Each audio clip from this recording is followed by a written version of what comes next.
觀眾朋友，在個轉到節目嘅現場，今比新聞網後嘅單元，帶下來關心嘅係咧美國川普總統係承認咧，嗱戈蘭高鐵係以色列嘅，呢個呢等於係送以色列嘅總理納坦雅胡而家太電路，唔過對呢個中東阿拉伯世界帶來而家可能會動混亂嘅現象哦。今比請到嘅專家係專門研究咧中東時區嘅專家李傳田教授。先生你好，主持人好，各位觀眾大家好。先生，我哋下用太步槍來攞槍門嚟做得冇？做得啦，實際上我同佢說啦，但是我講一些講材料。冇問題啊，你就用那個材料來，應該都好嚟好。什麼？先生，我想先攞人槍高對講那個川普頭那個上個禮拜差唔多那個時間，都那個以色列總理納坦雅胡去訪問美國嘅下，都承認講那個戈蘭高鐵啊，本來可能係敘利亞嘅鐵吼，但以色列就佔領差唔多50萬人嘅時間，講咧主權都係以色列嘅。啊，當然川普話嚟做對那個納坦雅胡來講，對以色列來講會帶來乜嘅影響？當然個美國嘅總統川普咁做啊，主要有兩個大目的啦。第一，係支持嘅以色列總理納坦雅胡，因為4月初9係大選舉咧嘛。係用美國的假期，像台灣咁啊，大家總統係美國假期，咁樣嘅意思。係用美國總統的假期，當然選都是好順利。所以呢，210做呢個動作，講呢戈蘭高鐵呢，你1967年些打仗，本以色列那係已經50年呢，實際上台灣本日本那係50年強讓。好，佢美國總統是講，我講。既然那個55年的開始，那新年咧係你嘅領土啦，係你嘅所在，係你嘅土地。當然啦，聯合國都是冇擔心啦，因為聯合國都呢，有個決議啊，245年嘅好嘅決定啦，是講咧以色列1967年所用軍事嚟佔領人嘅領土啊，就唔得變你嘅領土啦。但是呢，已經佔領50年嘅啦，所以應該繼承事實。係啊，你唔承認佢有咩記嘅咧？係承認佢有咩記嘅？有冇講呢下？你睇下啲個敘利亞嘅決裂啲啊，烏卡之家就冇亂糟糟咧。你馬英講承認咧，佢又冇辦法去做嚟啦。雖然佢總統要講咧，用武力咩打仗就咩那種咧，該再講係樣啦。但是咧講嘛，目前嚟嘅敘利亞嘅情況絕對是冇可能啦。這是第一點嘛。第二點咧，佢前一步大家記得啦，去年嘅美國總統川普佢嗰個耶路撒冷佢咪啱個強硬動作啊。阿拉伯國家就冇乜嘅大反應。呢下阿拉伯國家呢，大體嚟就反散沙啦。因為呢強嘅國家有兩種啦，一種就像特別伊拉克。像特別敘利亞，像咩利比亞，因為佢打起嚟啊。還一種也有強嘅，佢像埃及，還像沙烏地，沙烏地嘅叫你冇多，埃及係叫你50萬咯。但是呢，兩家出面美國支持嘅，睇下出面收過嚟啊。所以兩強嘅咧，阿拉伯國家你還是冇，所以講到唔肯。做講咧領土本嘅美國講本嚟俾以色列，實際上冇辦法做。第三就係佢伊朗嘅問題啦，因為伊朗吼，伊朗係按照什葉派嘅人咯，佢嘅機器喺打黎巴嫩南部係按照真主黨，而嚟打以色列。當然佢係敘利亞內亂，伊朗咪做。就係按照前態角色啦，角色嘅排名前態。咁啊，喺前面呢，因為佢以色列大概戈蘭高鐵可以從打敘利亞一片人，居然打死一隻係伊朗嘅軍官將軍未打死，就是講啊，你個以色列咩個敘利亞，你個戈蘭高鐵你本個伊朗人大概用佢冇講完全收起係做唔得，所以呢睇睇就呢3點嘅原因啦。當然，其實你聽講那個，你下聯合國大家強勢都會講那個戈蘭高鐵啊，佢係敘利亞嘅係咩？啊，這麼奇怪，這麼變做以色列東方到底經過乜嘢樣嘅事情哦？以色列當然啦，戈兰高铁讲马赛也真难讲啦，老实来讲啦。大概以色列嘅求助嘅神經地位要記吼，個戈蘭高鐵原來大因係就大因啦，但是個3000年以上嘅事情咧，3000年以上嘅事情拿嚟講係有啲難嘅啦吼。所以講你嚟講咧，你講啊中國、越南啊、韓國，佢全部未定嗰啲中國嚟嘅做唔得啱講啦吼。啊，不論如何啦，講好強調啦，是1967年嘅時候啦。中東發生嘅戰爭，以色列呢是佔到嘅黎巴嫩南部，又佔到嘅約旦河西岸，又佔到西奈半島，又佔到你下講嘅戈蘭高地。所以戈蘭高地該當時1967年以阿戰爭嘅時間咯，本以色列佔領7度以下。當然，聯合國就咁樣講過啦，就240米後就決定過，按照那種嘅武力佔嘅領土是講嘢，但是美國伊冇想係實行呢一隻遵守呢一隻決定，你也冇辦法嘛。所以呢，目前是樣嘅事情發生。當然講，先生我哋差唔多係該差唔時間去到呢個約旦來留學嘅嘛。啊你？又是去過那個戈蘭高地。哦，戈蘭高地嗰樣是敘利亞時節挨猛去，我聽人講1967年嘅時基本以色列那去，挨1972年上去約旦約旦特殊，所以但約旦嗰片嘅高鐵按看過去哦，啲叫下誰個按咯加利利湖，含嗰片嘅就睇嘅30個嘅吼，就係戈蘭高地，人看過，嗰引起唔得啦，睇咪啊？對啊，你係咪以色列佔領呢？用班講呢，做乜根本做唔得起喏？因為嗰樣事係以色列佔咧，以色列佔咧是挨打約旦特殊，所有的阿拉伯特殊或者用嘅護照落以色列唔得。你係咪強調阿拉伯嘅反制係你要用嘅護照落過以色列？你大家是講嘅，你行先要小心嗬。你用嘅護照落過以色列。你整個來約旦或者阿拉伯20國家你落唔得咯，嗰啲冇辦法，因為講用啲行曬就判，唔係好像你看以色列先去看，嗰護照係斷啊，你護照落去，你要護照去阿拉伯20國家唔得，所以個簽證先你哋講，冇同佢斷嘅啦，用同佢紙啊，佢白個睇就去得啦，你會斷落個護照去哦，阿拉伯20國家你睇唔得，咁樣意思啊，所以嗰個戈蘭高地本以色列佔領得反正係唔得啦。而且咱先生當然冇去過，咁個人對個地圖來看，吼，呢個戈蘭高地其實圖呢個拄好圖以色列、敘利亞、韓國、黎巴嫩同約旦嘅東方嘛，吼。啊，人講呢個巡航嘅領下島可能是非爭議是多，吼。係咪奇怪，這麼太假做下來爭呢個戈蘭高地呢？戈蘭高地當然呢個兩方面來講啊，第一佢係軍事誒當，因為嗰度高鐵嚟嘛。是軍事當重要嘅位所，馬沙站嘅嗰個戈蘭高鐵到東邊，你看呢，敘利亞嘅首都啊，對，大馬士革50 km 點啊，哦，你係西就可能以色列厲害嘅領土，又加按到加利利夫，哦，加利利夫嘅重要性，等下我哋會講，重要，嗰隻高鐵呢軍事嘅作用非常大。所以馬英站呢度該東看嘅敘利亞嘅首都啊，大馬士革，西看嘅以色列啊，所以佢一邊一看，就頭擺盲目佔領嘅時間，以色列盲目戈蘭高地盲目以色列佔領嘅時間啊，個敘利亞衝查大概打高沙炮打以色列，因為打腳下也當好打，所以以色列1967年就對佔領2萬1萬，係軍事問題。第二，戈蘭高地呢，佢係所有該順到時日國家該水嘅來源，你也是講到戈蘭高地腳下，你係未本以色列佔領嚟吼，是按照加利利夫。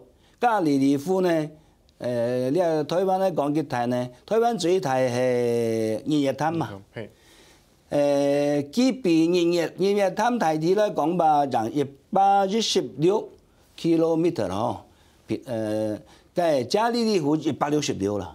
所以佢比較好睇。那您講台灣，我看你個聖經上面係加利利嘅，用海啦，用海來形容那個。加利利海啊，對，叫加利利海，而且佢係淡水嘅，跟你講嘅海南台美就話叫死海，死海又没讲海，但是佢咸水是唔得啦，用唔得啦。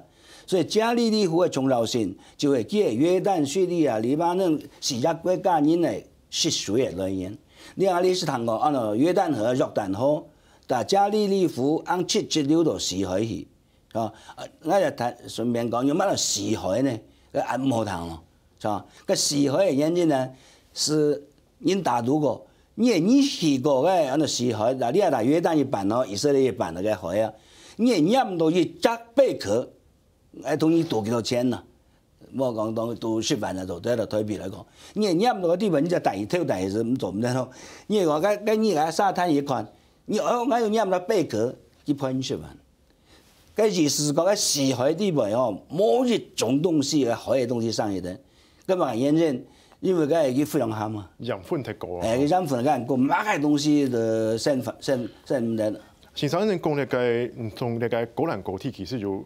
36紅嘅意義係嗰個水資源嘛，所以講其實大家沒有一多年係以呢個水資源，甚至有上大個係咪？嗱幾個國家？哦，嗰當然就話個水資源咧，對個都很強嘅，敘利亞也係強嘅，黎巴嫩也係強嘅，以色列也係強，約旦也係強啊。所以古時代就為了個水，因為水養生發展嘛，所以全世界人嚟就會講就按照有人類發源地，佢全部就水啊。中國的長河、長江、黃河，係嘛？埃及有尼羅河，約旦有約旦河，有河吧有水啊，有因啊，冇就冇因，所以特色都係強。約旦河你冇話到安排哦，約旦河啊，你講下嚟講是只準力量哦，係啊，佢是這種咧對冇人睇啊，佢本身切下睇佢是冇過去嘢的喎，所以睇個強。土改片突出嘅資源就係當寶貴嘅吼。那當然個體質係水啊，水比石油還要重要。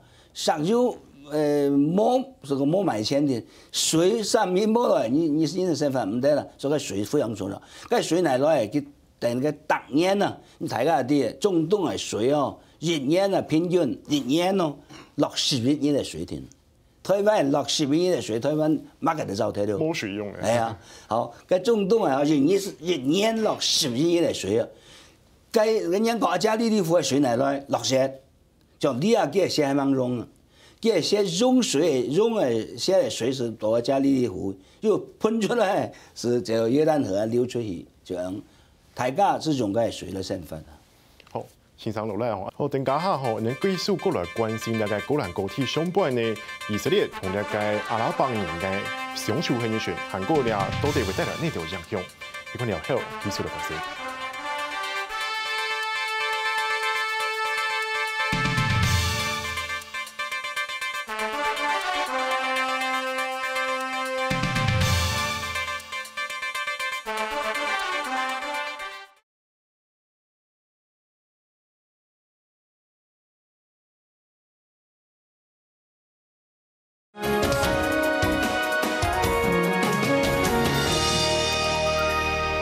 非常觀眾在個轉到討論嘅現場，現在呢上半場其實同大家來小解咧個高蘭高鐵嚇爭議嘅條來問起吼，啊呢下半場啊繼續來向老來問講，啊當然講咧個其實聯合國都要求講以色列同咧高蘭高鐵還本敘利亞，咁個以色列咪講啊，誒上半要30個屯墾區呢，韓國要2番外撒同上半審法。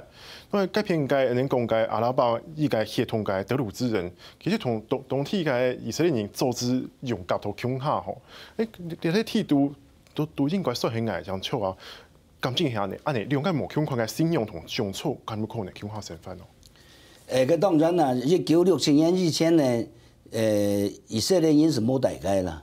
1967年本以色列佔領之後呢，佢大概去屯墾區啊。屯墾區嘛呢是用埃利利亞按來講下是按照新開發的一個社區，嗰個社區唔係以色列人帶哦，嗰個社區呢係以色列照顧全世界人，你睇下啲以色列咯、猶太人有一個國家咯，睇埋冇啊，3000年冇國家呢，有個國家咯，你睇神的世界各地嘅人，你係轉來，我政府希望本意的。當然冇符合以色列本土都少咗啦，大抵是係個佔領區，所以佢係要個新嘅樣做，講下就同意希望來帶咧，所以你下个戈兰高地个大个以色列犹太人哦，台地的是俄羅斯cái便人全以色列的人咯。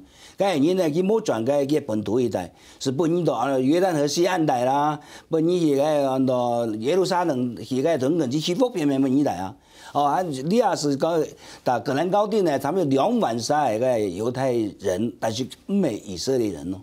對世界各地轉來嘅猶太人，主要係俄羅斯嘅人，佢係咪轉來？我政府去福本地哦，我你係猶太人哦，我你有福了有家鄉咯，所以你就轉來。因為猶太人哦，就以色列人口上870萬，所以佢喺東西繞嘅人轉來了。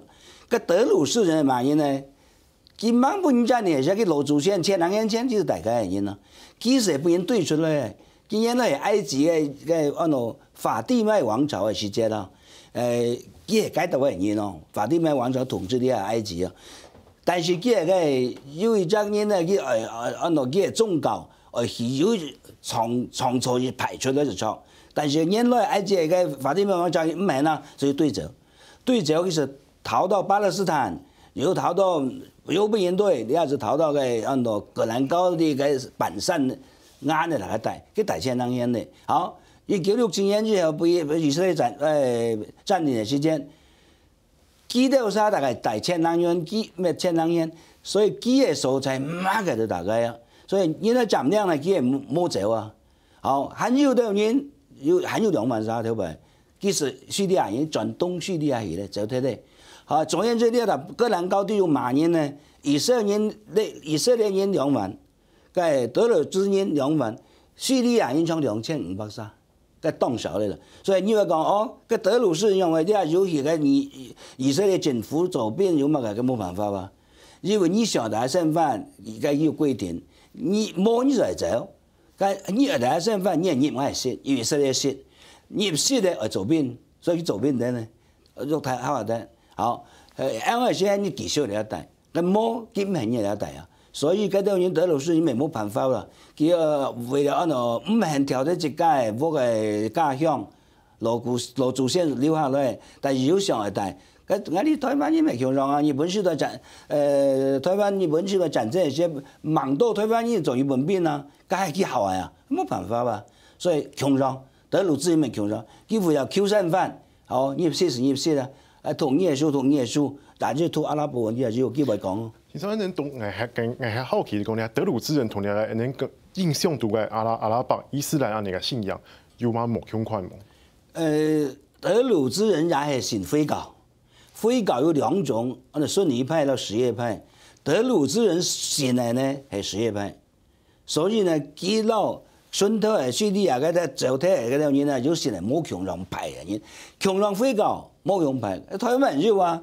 有人是信個慈濟，有人信個那個佛光山嘅強壯啊，強壯係佛教啊，有宗派冇全世界宗教嘅強壯，所以德魯士人嗰個本1967年戰爭時佢冇走啦，啱講得快，所以呢下基本問那個代，你講佢也係以色列服務嘅冇辦法啦，救身法。我當然咪看到吼，同那個強姦事件啊，係咪人拄好那個宣布承認那個戈蘭高地係以色列嘅事件，啊，強姦過幾年都發生安尼一件事情，講那個巴勒斯坦某些年講那個一門火箭啊，打到那個特拉維夫一棟民屋，造成之間嘅受傷。啊，當然安尼個事情，係咪本來當地本來看起來，一場有和平協議嘅，而且還有帶來通亂咯，先生點看？哦，你係會講起呢是係啱啦，大家的地下以色列領土哦，原來係巴勒斯坦人帶。1947年嘅時間啦，聯合國的本紀講哦，巴勒斯坦係以色列人撈巴勒斯坦人強下大嘅國家，個聯合國就發出來呢，第一次大戰，1948年次大戰呢，以色列是佔好大嘅領土。好，所以加沙走廊乜嘅是被控制。頭先你講嘅火箭打嘅是加沙走廊，加沙走廊係哪位呢？加沙走廊係到埃及順頭啦，地中海順頭，封建也以後啦。但是呢，佢係以色列統治下允許阿拉伯人、巴勒斯坦人帶嘅所在，所以呢，你的后个你就对啊，我大全部的阿拉伯人，但是个国际的以色列啊。我硬好奇就是讲，拄好拖那个川普承认那个戈兰高地主权干嘛？都按那个福建大过去，迄咩条底个，行伊讲，其实系正像那个巴勒斯坦讲个系无生意个啊。该当然系跳打的啦，冇可能会讲诶唔渡河打的啦，因为打杀系马杀呢，就系按照哈马斯组织了。哈马斯组织嘛个意思，就是按照阿拉伯联合阵线。他的宗旨，佢主要心理的目的係嘛？消滅以色列，所以佢講要用武力消滅以色列。看起來同打那個和平停戰下面，其實佢哋行係上來打嘅。但是佢，你川普冇宣布，你佢咪衝來打，佢唔係講佢宣布佢人打，你冇關係啦。老實講，我認為你兩件事情咯。咁嗰時機點都是時機強兩點，你隨時打，因為兩隻組織啊，你睇下睇下啦。巴勒斯坦一個國家吼，冇軍隊冇軍人呢，哦，但是佢洋槍講打以色列，萬人去打，是兩家組織人去打。第一就係哈馬斯，哈馬斯帶來呢就係加沙走廊啊。第二所謂的真主黨，真主黨帶來呢個基地呢就係黎巴嫩南部，所以兩家嘅組織嘅宗旨的目標就係消滅以色列。所以全世界你也就兩家組織。佢嘅宗旨係消滅以色列，像沙特阿拉伯、約旦啊、敘利亞呢啲人，基本冇講嘅目的係消滅以色列，冇人咁樣講。所以以色列真正的敵人，或者現在真正的反以色列的人或者組織是兩個：一哈馬斯，二就是真主黨。所以真主黨或者哈馬斯打火箭到以色列，這是只要他有火箭，他就要打過去了。所以講，像那個以色列同那個人講嘅真主黨同哈馬斯，你哋用介組織，咁冇可能正經因為打停停嘛？咁有正經有可能大家有呢坐落嚟，安尼好好講，安尼冇打有可能冇？是講過嚟啦，1983年嗰個嘛奧斯陸協定啊，咁大家是講過嚟啊，但是係冇美國嚟幫忙嗬，乜嘅協定啊難實行啦。所以尤其佢冇改嘅宗旨是啊，佢冇講佢係消滅以色列，你係宗旨啊改的，所以史書咧就冇按念啦。所以以色列撈阿拉伯兩片嘅人咯，你係講咧和平咯，我認為冇呢個辦法吧。因為你係全部加勢咯，因為而家阿拉伯開會講出嚟提出阿拉伯和平計劃，我講呢個講法冇辦法。美國咧講，佢都在總統做過呢個事，像門尼。有一家新聞嘛，諾貝爾獎金兩個和平獎金，兩個大家兩個誰都冇做啊。